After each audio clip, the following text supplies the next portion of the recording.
Yes, അപ്പോൾ പേരാമ്പ്ര കഴിഞ്ഞാൽ പിന്നീട് കോഴിക്കോട് ജില്ലയിൽ എല്ലാവരും വളരെ പ്രതീക്ഷയോടെ നോക്കുന്ന ഒരു മണ്ഡലം എന്ന് പറയുന്നത് ബേപ്പൂരാണ്. അപ്പോൾ ബേപ്പൂരിലെ സ്ഥാനാർത്ഥിക്ക് എന്താണ് പറയാനുള്ളത് നോക്കാം. ബേപ്പൂരിൽ വിജയം ഉറപ്പാണെന്നാണ് PV അൻവർ മീഡിയ വണ്ണിനോട് പ്രതികരിച്ചത്. പോളിംഗ് ഉയർന്നത് അനുകൂലമാകുമെന്ന് PV അൻവർ പറയുന്നു. മുഹമ്മദ് റിയാസിനെ താൻ വ്യക്തിഹത്യ നടത്തിയിട്ടില്ല, വളഞ്ഞ വഴിയിലൂടെയാണ് അദ്ദേഹം ജയിക്കാൻ നോക്കിയത് എന്നും അൻവർ പറയുന്നു. ബേപ്പൂരിന്റെ ജനമനസ് ആർക്കൊപ്പം? നമുക്കൊപ്പം UDF സ്ഥാനാർത്ഥി PV അൻവർ ചേരുകയാണ്. നല്ല ഉയർന്ന പോളിംഗ് ആണ്. എങ്ങനെയാണ് പ്രതീക്ഷകൾ? പ്രതീക്ഷയല്ല, നമുക്ക് 100% ഉറപ്പാണ്. 25,000-ൽ കുറയാത്ത വോട്ടിന് 4-ാം തീയതി വെട്ടിപ്പൊളിക്കുമ്പോൾ UDFന്റെ സ്ഥാനാർത്ഥി ബേപ്പൂർ ജയിച്ചിരിക്കും. ഈ നാട്ടിലെ വോട്ടർമാർ, ഈ 2-2.5 ലക്ഷം വരുന്ന വോട്ടർമാർ കഴിഞ്ഞ 19 വർഷമായി അവർ വഞ്ചിക്കപ്പെടുകയായിരുന്നു എന്ന കാര്യം അവർക്ക് ബോധ്യപ്പെട്ടിട്ടുണ്ട്. അത് ബോധ്യപ്പെടുത്താൻ ഞങ്ങൾക്ക് സാധിച്ചിട്ടുണ്ട്. അടിസ്ഥാന വികസന സൗകര്യങ്ങൾ അത് ജനങ്ങളിൽ ഞങ്ങൾ ചർച്ചയാക്കാനും അതിൽ ഇവർ നടത്തിയ പൊള്ളത്തരങ്ങൾ ജനങ്ങളെ ബോധ്യപ്പെടുത്താനും സാധിച്ചു. അത് തന്നെയാണ് ഈ വിജയത്തിൻ്റെ രഹസ്യം. അവന്മാർ കുറച്ച് വോട്ട് പിടിക്കും, കാരണം ആ വോട്ട് കൊണ്ടൊന്നും നമ്മളെ തള്ളിയിടാൻ കഴിയില്ല എന്ന് തന്നെയാണ് ഞാൻ കരുതുന്നത്. അവന്മാർ വഴി ജയിക്കാൻ കഴിയുമെന്നുള്ള അദ്ദേഹം നോക്കി. നേർക്കുനേരല്ല, പോരാട്ടമല്ലല്ലോ, എല്ലാം വളഞ്ഞ വഴിയാണല്ലോ, എല്ലാം വളഞ്ഞ വഴിയാണ്. ഇതുവരെ ഇവിടെ നടത്തിയ ജനങ്ങളെ പറ്റിച്ചതും ജനങ്ങളെ വിഡ്ഢികളാക്കിയതും ഇവിടെ ലൈറ്റ് ഇട്ടതും പെയിൻ്റ് അടിച്ചതും ജനങ്ങളെ ഫൂളാക്കിയതും ഒക്കെ ആ ഒരു മാസ്മരികതയാണ്. പുള്ളിൻ്റെ ഒരു കഴിവ് അതിലാണ്, മാസ്മരികത. മനസ്സെല്ലാം തിളക്കം മാറുന്നതായിരിക്കും, അടിയിൽ ചെന്ന് നോക്കിയാൽ ഒന്നും ഉണ്ടാവില്ല. അത് ഞങ്ങൾ പൊളിച്ച് കളഞ്ഞിട്ടുണ്ട് ഇവിടെ, അതിവിടെ റിഫ്ലക്റ്റ് ചെയ്യും. അപ്പോൾ അതേ വഴി, അതേ വളഞ്ഞ വഴി. വ്യക്തി അധിക്ഷേപം അങ്ങോട്ടും ഇങ്ങോട്ടും ഉണ്ടായ ഒരു മണ്ഡലം കൂടിയാണിത്.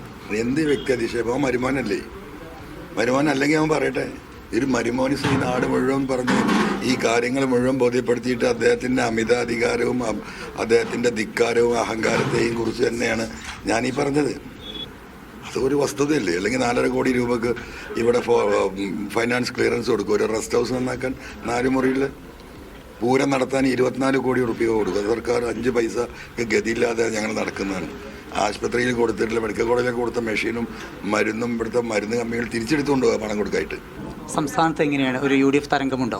ആഞ്ഞടിക്കണം, ആഞ്ഞടിക്കും.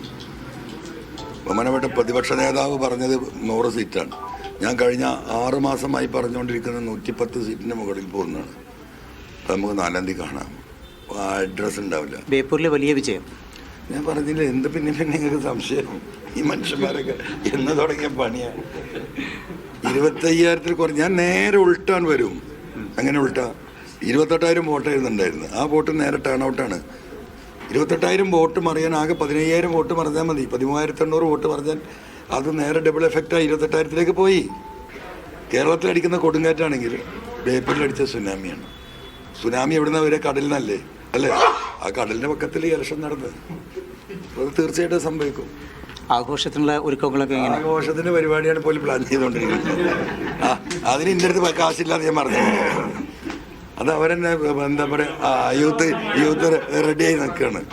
വലിയ പ്രതീക്ഷയിൽ തന്നെയാണ് PV അൻവർ ഉള്ളത്. 25,000-ലധികം വോട്ടിൻ്റെ ഭൂരിപക്ഷത്തിന് ബേപ്പൂർ വിജയിക്കും എന്ന് തന്നെ അദ്ദേഹം ഉറപ്പിക്കുന്നു. കോഴിക്കോട് നിന്ന് ജിജീഷിനൊപ്പം സമീർ സി മുഹമ്മദ്, മീഡിയ.